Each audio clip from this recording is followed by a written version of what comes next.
What's going on, guys? So the other day I made a video posting about some new tool ideas that I might start doing some toolbox tour videos, longer videos, more in depth, and some other things of that nature. And a couple different people on different platforms said I should do a road callback video on what is the basic tools I always have with me that I take on road calls, and just go through my road call bag. So let's do it. Let's see what I got. Alright guys, I'm always going to use this Milwaukee, this OG bag here that you get when you buy a new drill. If I'm ever going on a road call, I don't need a whole lot of tools. I just need to grab a few things and go. I grab this, toss it in the work truck, I'm out. For a long time, I used this 5-gallon bucket that's got all the pocket inserts, especially for just taking stuff home when I'm doing personal things. This has worked awesome. Sometimes I keep this at my house, sometimes I keep it at work. This one kind of travels around. But now my main service call box that I constantly keep tools in is this Milwaukee pack out. Now the reason I chose this is because it has this very big rugged handle. There's also a handle on both sides, and then it's got this pull-out handle too. Plus it accepts all the Milwaukee pack out attachments just like any Milwaukee pack out. It is weatherproof. It's got the O-ring seal that goes around it. Watertight. It's just very well built. I can't tell you how many times I use this as a seat and sit on it. I stand on it, and it just holds up. And I chose not to get the one with the drawers, at least right now, because I like how deep this is. I could just take my 1/2-inch impact, or multiple impacts for that nature, and they all fit in there. So that's what I like about this. So right now, I got some stuff kind of mixed up in here. So mainly on the left here, I keep my screwdrivers. There's a few random ones, mainly they're snap-ons. I have a bunch of pink snap-ons. I got them because my dealer gave me like $75 off on them because they were on the truck for so long and he couldn't sell them. No one wanted to buy them. Pink doesn't bother me, so I really didn't care. Picked up a set for dirt cheap. That's what I keep in my road call box. So over here I have silicone bit set. This is more carpentry stuff, mainly stuff for what I'm doing at home. I don't really use this at work much. Just for my impact driver, got to fill up some square T30, T20, 3/8 and a quarter bit driver for my impact. Over here, just got some cheap Harbor Freight hose clamp pliers. These 5-inch Knipex. I love these. I have 2 pair of these. This is my newer pair I more recently got that I keep in my box. My pair that is dirty and beat up that I've had for years, I keep in my main toolbox. But these little things could fit in a lot of crazy places, and they're very handy. Now they do make a smaller pair than this, but I just really enjoy the 5-inch pair, and I like the grips on the 5-inch pair. The 4-inch does not have these grips, so I go to these a lot more. Just got a cheap couple dollar scraper. I got some extensions in there. Got like a 6, an 8. There's another 6. Got a 3-inch. I always keep a set of picks with me because I never know if I'm going to pull a filter off and have to change an O-ring. I got a random cheap Walmart 1/4-inch and bit driver ratchet. I don't even know where this came from. I've had it forever. But I could beat this up, or I could lose it. I could break it, and guess what? I will not care. It's cheap. I have a Husky 1/4-inch drive ratchet that I've had for many, many years. That came in a kit that half the stuff is now gone in. It has a 10 mil on there pretty much at all times, ready to rock and roll. Always got to have a pocket screwdriver. And now this right here is very essential, especially on road calls. I always have a 3/8 to 1/4 adapter and a 3/8 to 1/2 adapter, because you never know when I'm going to go up and down drive sizes on sockets and I'm out in the field and I don't know what I'm going to need. I typically keep this punch with me as well, in case I ever just got to swing a hammer and hit something, break something, whatever I got to do. A punch is always good to have. Probably need a couple roll pin punches too, but for what I do, everything seems to just be okay with how I have it right now. So let's go ahead and take this out. My 1/2-inch Milwaukee is usually never in here. I use it too much. I do not have 2 of these. If I'm ever gonna need an impact, this comes with. Same with any impact grinder, any battery tool, for example. I usually don't keep in here. That is stuff I put in here right before a job. I always keep this wrench set with me. This is a brand called Toolbox. You can find them online, find them on TikTok. It's actually where I got mine. And it's just got a metric set from 8 up to 19. They are ratcheting. They do have like a grip snap-on flank drive plus type style head. They work pretty decent. I've not had a problem with one yet. I've had them maybe a little under a year now, but they work good. And it also comes with the 5/16 to 3/4. My 5/8 is currently missing. That's okay. And what I like about this is I got SAE and metric all in one, and I just fold it up, and that's all I got to do. Toss it in there. Another tool I didn't mention a minute ago, I always keep a couple adjustable wrenches. I keep a 12, an 8, and this one is my favorite. This little Carlisle 4-inch from Napa.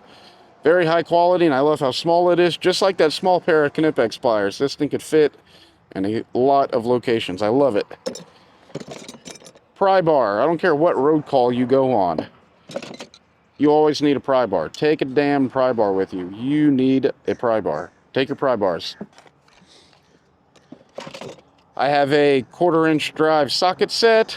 This is a spline drive, so it'll do 12 points, squares, 6 points, or E-Torques. I got them cheap at O'Reilly's one day when I needed a socket that was missing or something, and that's what that's gravitated toward. I always keep this Olight flashlight in case I need to see something. You guys know how it is whenever you need a flashlight and you ain't got one. You're always resorting to using your phone, and who wants to do that? So, this is my 3/8 drive shallow impact socket set. This is a Mac Precision Torque socket rail. I love this thing. I probably got this back around 2020, so it's been like 5 years now. It's my favorite socket rail, and to my knowledge, they don't make it anymore. But it started out as Blue Power Cornwell sockets. I lost to 13, which went to a snap-on. I lost to 10, which went to a Capri. And just the other day, I lost to 7, which now became a snap-on too. So these kind of go back and forth between my main toolbox and in here. They go back and forth. I'm okay with that. Let's talk about a bit set. I've had the Sonic set for the longest time. I just recently lost a socket. I don't know if I'm going to continue to keep this in here or this Icon. I just actually bought this Icon last week. And I used to have another one of these Cenex bit sets that's a rebrand of Cornwell. And that was my at-home set. I lost it. I don't know where it went. I've looked everywhere. Can't find it. So I don't know if I'm going to take my Cenex one home or take the Icon one home, because I'm so far liking the Icon. But you guys tell me what you like more, the Icon or the Cenex. I like the case of the Icon, but I like the Cenex ratchet a whole lot better. So there's my little bit set for, if you will, 12-inch Knipex. I use these for everything. They are my cutting pliers, my twisting pliers, my pulling pliers, my smacking hammer pliers. I mean, I use these for everything. If these are in my hand and I think that they'll work, I'm going to use it. These things have not let me down. They were originally bought from Matco. You could just barely see the logo on there. I've probably had this pair for 5 years as well. And the grips are so smooth, they're worn off, they're falling apart. I probably could warranty these, but if you look at the jaws, they're really not all that worn down. They just, in my opinion, make the best pliers there are. Now you guys probably thinking 3/8 drive ratchets, cheapos. I got a cheap Pittsburgh. I could lose it, not care. I got this Toolbox brand, which I have some more that are supposed to be in here, but they're not at the moment. I could lose these, not care. I have this Ulsa pair of pliers that's kind of like the Knipex. I think Icon just released them now for holding nuts, pliers, and they've been very well. I have had no complaints with them. The grips are a little bit bigger. They're not quite as comfortable. I'd rather have the smaller grips, but they do help with gripping things, like if you have carpal tunnel problems, bigger handles seem to help me a lot more. Channel locks. I always have this pair of channel locks. That way, if my Knipex, my big 12-inch pair, are just magically not in here, I still got a pair of channel lock style pliers. Always keep them in here. When I first became a mechanic, Cornwell had a deal for like $100 some odd. You get a 10-piece pliers set. And I still have some of them. Some of them have been lost. I got 2 different size cutters. Just a regular old pair of pliers here, and another pair here. And there should be some lineman pliers somewhere that I do believe are missing. But they're really not my favorite pliers. But I'm not going to get rid of them, so they're going to go in the road box in case I ever need to go on a call. Here's a junk hammer. This used to be a hammerhead that I welded a piece of galvanized steel from a fence. Yeah, don't criticize my welding. I did this probably like, I don't know, 12 years ago, like the day I started wrenching, and I've never even touched a welder in my life the day I did this. Since then, I'm a pretty decent welder now, but it's lasted 12 years and not broke off, so it's done the job, so I guess I really can't complain. Electrical tape, Sawzall blade, there's another hose pick, got a little magnetic parts thing, and then got a 12-point socket that's missing, which it's actually in this bucket, but this is just a Harbor Freight 12-point. This is more or less a backup in case this is magically not in there or I lose one of these sockets. I have a backup. And the reason I keep them in 12-point, not 6-point, is just in case for some reason I actually physically have to have a 12-point socket. I also have a 12-point. If I'm ever doing electrical stuff, I bring my power probe. I bring my test light. I'll bring, I got a couple boxes that I have nothing but relays, fuses, butt connectors, stuff like that nature. I'll bring them as well. I do have my snap-on torque wrench. I usually don't bring this unless I know I'm taking wheels off and I torque lug nuts back, which I always do. Otherwise, there's a lot of things I just don't keep in here because I don't have doubles of it, or it's just simply too much. I don't want to make this box too dang heavy, and then every time I need it, I got to lug around a 100-pound box. So I keep all the basics in there, and if I need to add specialty things to this box before I head out, that is what I do. Now, another thing I really love, this Milwaukee rover light. I got this back in 2022 at Home Depot, spent like $150 on it. It's crazy bright at nighttime. I mean, extremely bright. It runs off M18 batteries. It has 3 different brightness modes. And another thing that comes in clutch very well is, say your batteries were going dead, you don't have a battery, blah, blah, blah. You're out in the dark for a long period of time. You can just run an extension cord to it, and it will be powered from an extension cord, and it'll never die. I have left this on the roof of the service truck, on the bumper of the service truck, on top of the toolbox. I don't know how many times. And I guess I've gotten lucky. It's never fell off going down the interstate. So this has been a trooper. I absolutely love this. If this is one tool, if this light, if something ever happened to it, I'm getting another. I do think they make 2 different versions of this. One is much brighter than the other one. I can't remember what the lumens are, but I know this is the brighter one to my knowledge. And I used to use this all the time on road calls, putting it up on the roof of the service truck, and it would shine over at the semis I'd work on when I'd change tires on the interstate at night.